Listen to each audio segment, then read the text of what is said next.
So let's talk about gun control and school shootings. These are some thoughts about the recent tragic events at the two school shootings that just took place, and the attention that has been brought to gun control because of those two shootings.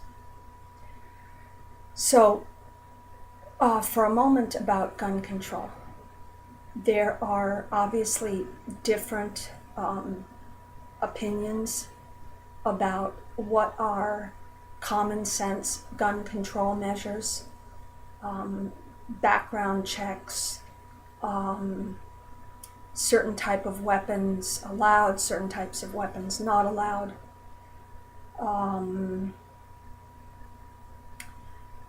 The constitutionality of different kinds of limits on gun ownership, whether people with mental health diagnoses can be prevented from owning guns. So there is what to be discussed. There is what to be discussed within the realm of law. There is what to be discussed within the realm of general safety, common sense measures, and there is what to be discussed in the area of constitutionality. What I would like to argue here is the one place where the discussion, I don't think, really has that much of a place is when it comes to school shootings. And let me explain why.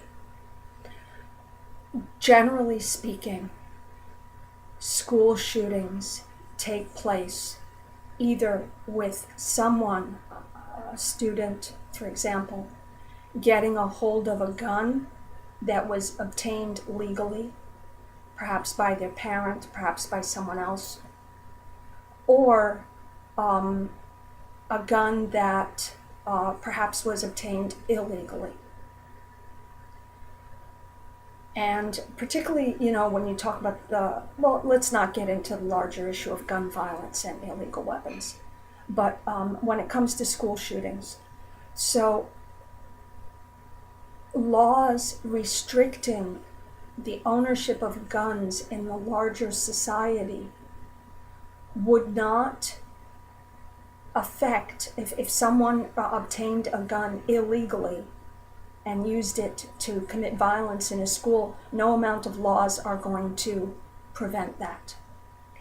If someone gets a gun that someone else, for example, their parent, obtained legally, say the parent had no concerns, no restrictions, no diagnoses, and the parent has a legal firearm, and somehow the child gets a hold of that and uses it to commit violence, gun laws to prevent ownership would not make a difference in that case because the parent was fully qualified.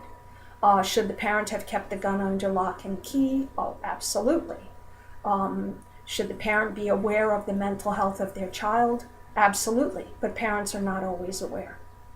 So the point I'm making is that there is a discussion to be had about common sense gun legislation, about gun safety, about Second Amendment constitutionality, but it's not a discussion, it's a discussion about larger society, but in the immediate, it is not really going to affect the unfortunate tragedies of school shootings. So what will? How can we prevent or deal with school shootings?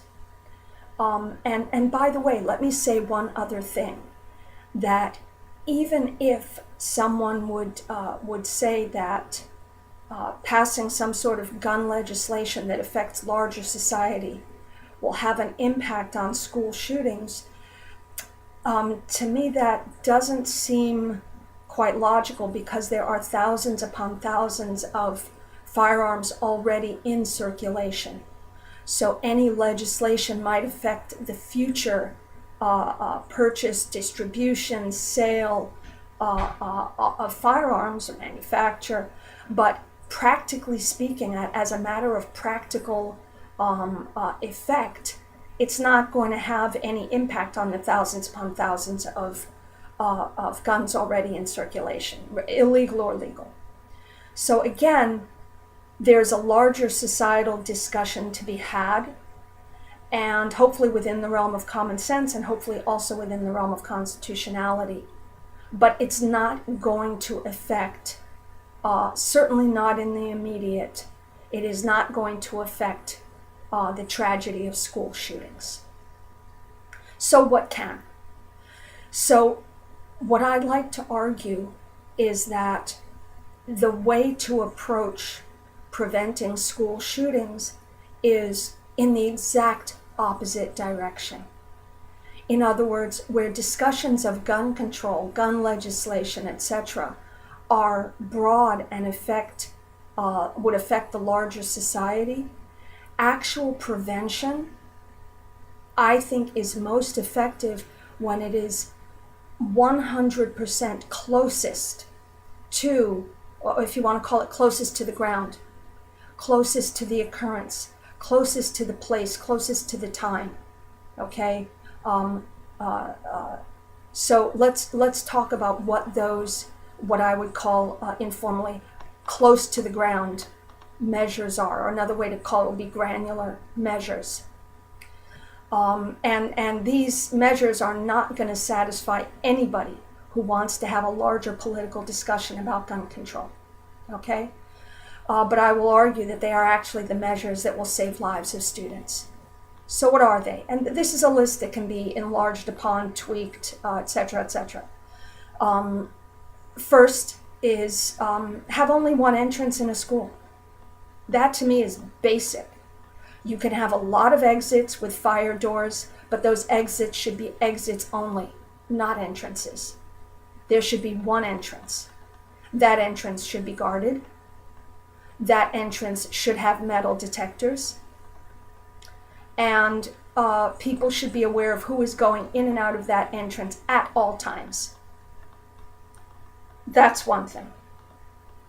So it's kind of talking like perimeter circles, okay? And the first perimeter circle is the front door. So absolutely. Scrutiny, metal detectors. If you want to add another layer of protection, you can certainly have canines, either on-site or random visits, that are trained to sniff for explosives, for gunpowder, for guns. The next thing would be armed officers in every building of a school. Okay? Police can arrive within minutes. By that time, an attacker in a school has already done the majority of damage. Okay? The majority of shootings take place within the first couple of minutes.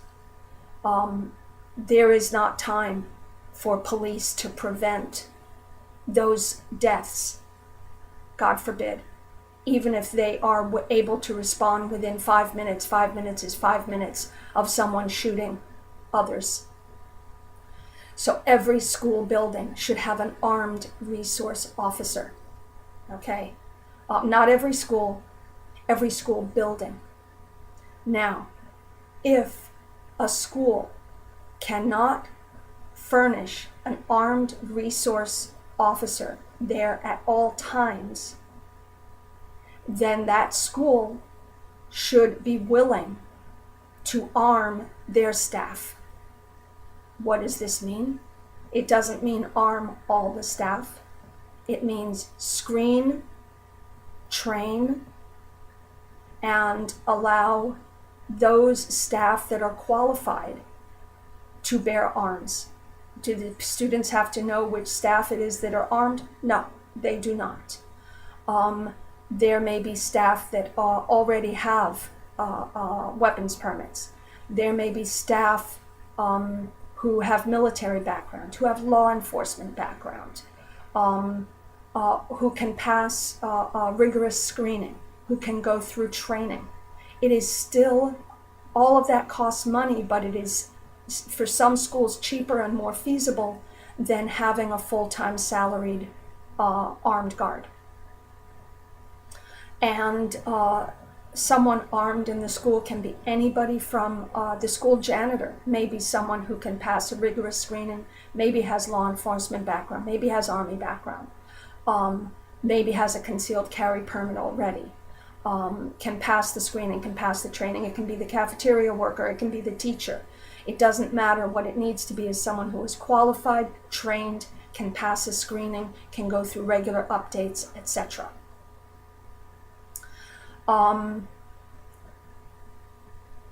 There was something else I was going to say. Let's think of what it was. Oh, okay. Again, granular, close to the ground. Classroom doors should be hardened, okay? And they should be able to lock from the inside with a button that the teacher can press. And ideally, there should be a button in the front of the classroom and the back of the classroom. Does this cost money? Yes, it costs money. What would you rather spend money on? So just like the front door of the school should be the only entrance, and it should be guarded, and it should have metal detectors, the doors of each classroom should be hardened. There should not be doors that one can get into that can't lock. There should not be doors that one can shoot through. There should not be windows in the classroom to the hallways that one can shoot through. What else? There can be rooms that are hardened and can be used the same way some countries have bomb shelters that are hardened. Schools can have rooms on each floor that are hardened and that can be used for students to take refuge in. These can be existing rooms, or they can be dedicated for that purpose. So again, these are measures that are close to the ground, close to the action, and actually will make a difference when something is happening. Each school should have a safety plan for in case a school shooting happens. They should know exactly what they are going to do, what measures they are going to take. And this is a layer that is not instead of the measures that I just spoke about, but is how to utilize the measures that I just spoke about. Let's see. There was something else I was going to add. Yes, included in that safety plan should be a plan of reporting within the school any students that arouse suspicion in terms of their mental health or in terms of their safety. Safety, not their safety to themselves, but their safety to the school. The school should have a detailed plan of how any student that causes concern is to be reported and what the school is going to do with that reported information. That includes concerns like mental health. That includes students that have made any threats of violence. That includes students that seem in any way angry or unstable. So this list can be added to, it can be tweaked, it can be individualized for each setting, but the overall principle remains the same, that school shootings are prevented and addressed at the level of the school, at the level of the student, at the level of the classroom. They are not going to be practically addressed or prevented by some larger societal political discussion about what guns people should or should not have in the larger society. So my hope is that we will discuss and address